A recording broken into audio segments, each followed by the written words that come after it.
Este es el mapa geopolítico de Venezuela. Es el doble de grande de España y 3 veces Alemania. Sus reservas de petróleo son consideradas las más grandes del planeta. Se calcula que tienen unos 350.000 millones de barriles de reserva. Esto representa al menos el 22% de todo el petróleo del mundo. Todas estas zonas son muy importantes. Son las cuencas petroleras y gasíferas del país. Esta zona de acá es una joya. Es la faja petrolífera del Orinoco, donde se encuentra el 48% del total del petróleo venezolano. Y es el gobierno quien se encarga de la extracción y la exportación, del cual el 41% va hacia Estados Unidos y el resto es exportado hacia China, Canadá y Arabia Saudita. Pero este país no solo tiene petróleo, cuenta con la 8ª reserva de gas más grande del planeta, el 77% de todo el gas en Latinoamérica. Además, tiene yacimientos minerales que se encuentran en todas estas zonas. Entre ellos están el aluminio, el cobre, níquel, hierro, oro, plata, plomo, zinc, coltán, barita, mercurio, diamantes, entre otros. Esto sin mencionar, por supuesto, el potencial turístico con playas, cayos, islas, médanos, bosques, picos, montañas, llanos. A ver, Venezuela es un paraíso. Pero esperemos un momento. Seguramente estarás pensando cómo es que acabaron tan mal. ¿Cómo un país así, con tantos recursos, puede estar involucrado en la mayor crisis que ha tenido el continente americano? Para entenderlo, hay que retroceder 22 años. Venezuela para este momento contaba con una democracia de 40 años de vigencia. Luego de 2 golpes de estado frustrados, aún tenían una economía más o menos estable. Y para el año 1998, el partido MBR gana las elecciones con un 56%. Llegan al poder con un Chávez encabezándolo y con una propuesta de realizar una nueva constitución, una de cero, reemplazando la constitución de 1961 por una hecha por ellos. A ver, que desde el principio se le veía las intenciones del sistema de gobierno que querían. Ellos querían marcar las reglas del juego.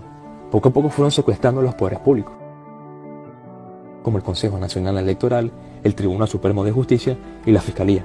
Lograron viciarlos y convertirlos en el brazo ejecutor del partido del gobierno, llevándolos al incumplimiento de la ley y a la polarización del país, creando así 2 enemigos, el externo, que era Estados Unidos, y el interno, la oposición, que los llamaban apátridas. Había una mitad que no apoyaba a Chávez, los apátridas, los opositores al gobierno, y la otra mitad que sí, los patriotas, los que apoyaban al gobierno. El presidente era quien les daba las instrucciones a los poderes públicos de qué hacer. El que pertenecía al lado patriota tenía más beneficios y era tratado como mejor por el Estado. También existía una persecución con la prensa. Una vez controlados los poderes públicos, Chávez exigió la aprobación de la Ley Resorte. Esta ley fuerza a todos los prestadores de servicios de radio y televisión a transmitir obligatoriamente los mensajes y alusiones del Ejecutivo Nacional si considera necesario. No se podía decir ciertas palabras. Los canales de televisión y radio se vieron afectados. No podían expresarse de manera libre. Eran controlados por el Ejecutivo Nacional, mientras que los canales del Estado salía un Chávez prepotente y grosero reiteradas veces al día ofendiendo al opositor. Se contradecían totalmente, exigían que el sector crítico acatara la ley que habían aprobado, pero ellos, la cúpula política, no cumplían sus propias leyes. Paremos acá, hay que acotar algo. Chávez tenía todo el estamento militar a su favor. Las Fuerzas Armadas venezolanas estaban totalmente parcializadas al partido de gobierno. Era evidente, Chávez fue un militar. ¿Se recuerdan que les dije que Venezuela venía de darle 2 golpes de Estado? Una democracia de 40 años de vigencia. Luego de 2 golpes de Estado, pues Chávez fue quien lideró estos 2 golpes de Estado frustrados, pero logró lavar su cara ante los medios que en su gobierno reprimía y censuraba. Ya estando en la presidencia, le daba poder a los militares, pudiendo hacer todas sus medidas a la fuerza, con imposición e intimidación. Nada lo detenía. Y con esto empezó su estrategia, a armar a sus militantes, los de su partido, creando la milicia armada revolucionaria y dando vida a una banda armada para proteger la patria, los colectivos. Son estos los encargados de mantener el orden público en el país y solo recibían órdenes del partido del gobierno.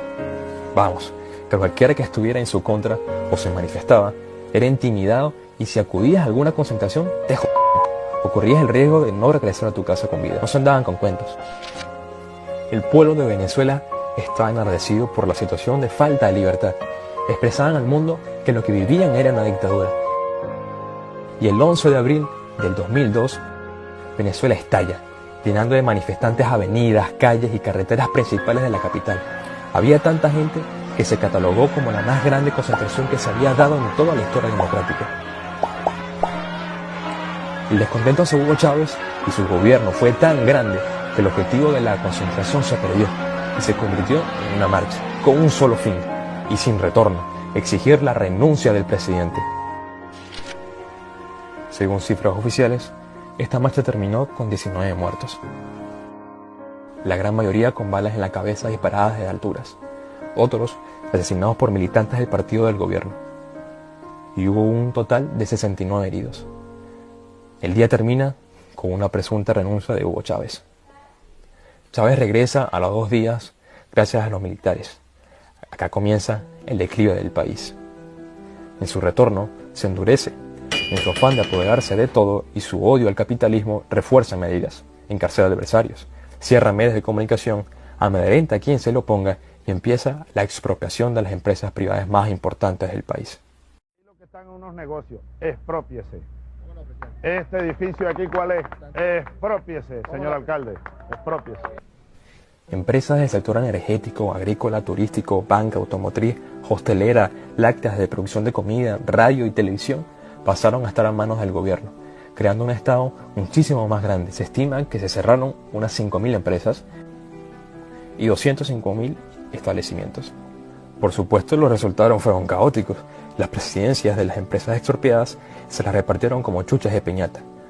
Colocaron a personas no preparadas, militantes del partido del gobierno y militares que alababan y veneraban a Chávez. Los años venideros para Venezuela persistía el conflicto político y de libertad de expresión.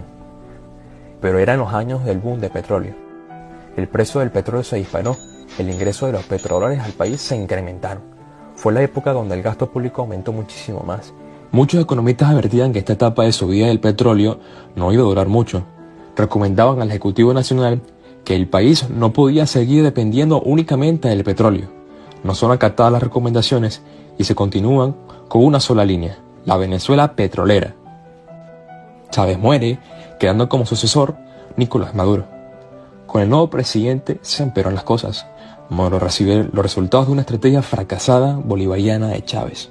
El precio del petróleo, tal y como lo indicaron los economistas, bajó en picada y empezó a afectar a todos los sectores. Ya no había dinero para importar.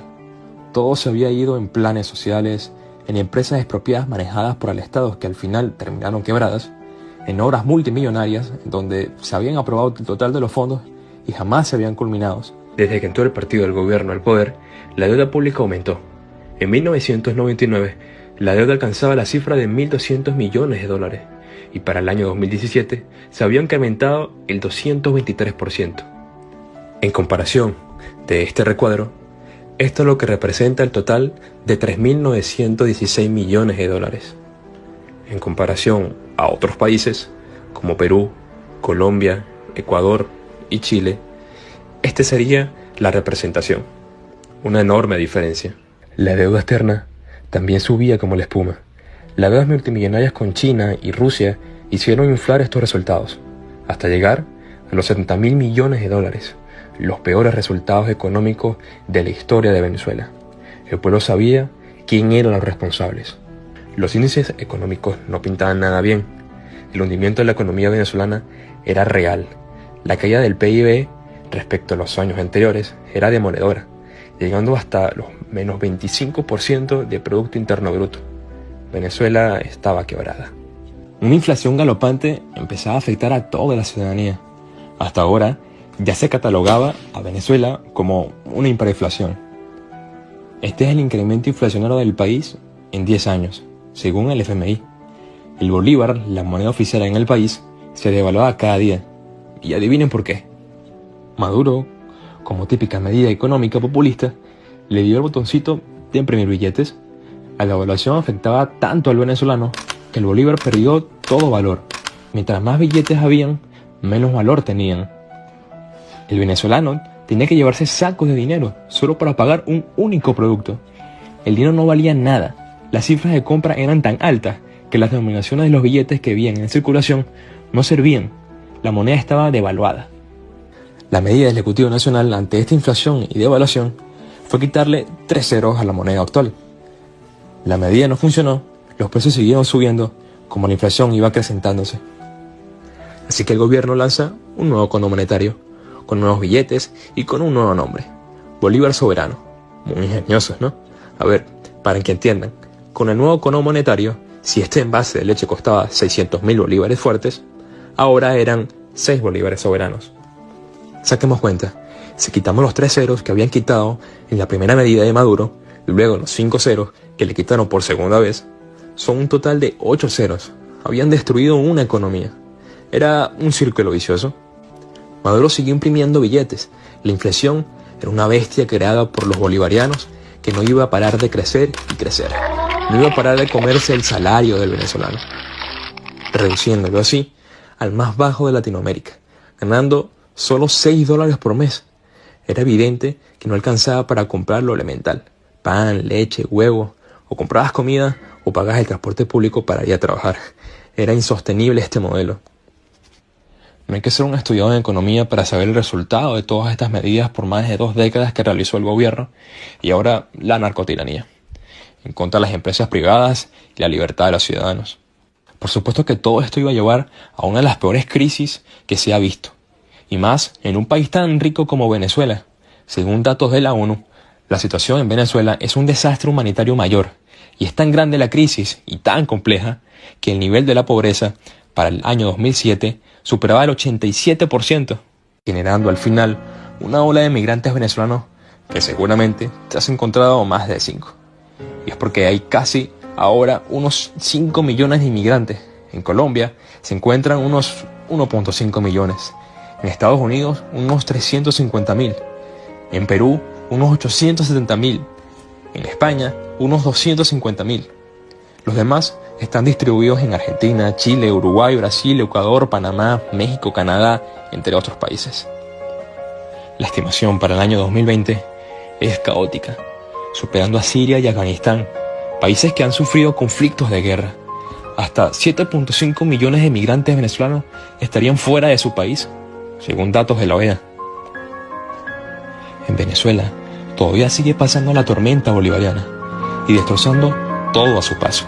Los ciudadanos están cansados de más de 20 años de dictadura, que lo único que ha traído a su país fue hambre, miseria, pobreza y muerte. Ahora se batallan no solo su vida, el subsistir diario y el de sus familias, sino también de su libertad. La libertad de un país que vive bajo una tormenta, que niega irse y que niega la llegada de la prosperidad y la democracia al país. Por otro lado, los millones de migrantes exiliados de su país trabajan día a día incansablemente para ayudar a sus familias en Venezuela y sobreviviendo en países que lo escogieron, pero con un anhelo tan grande de volver y una fe tan fuerte de que Venezuela sea por fin libre.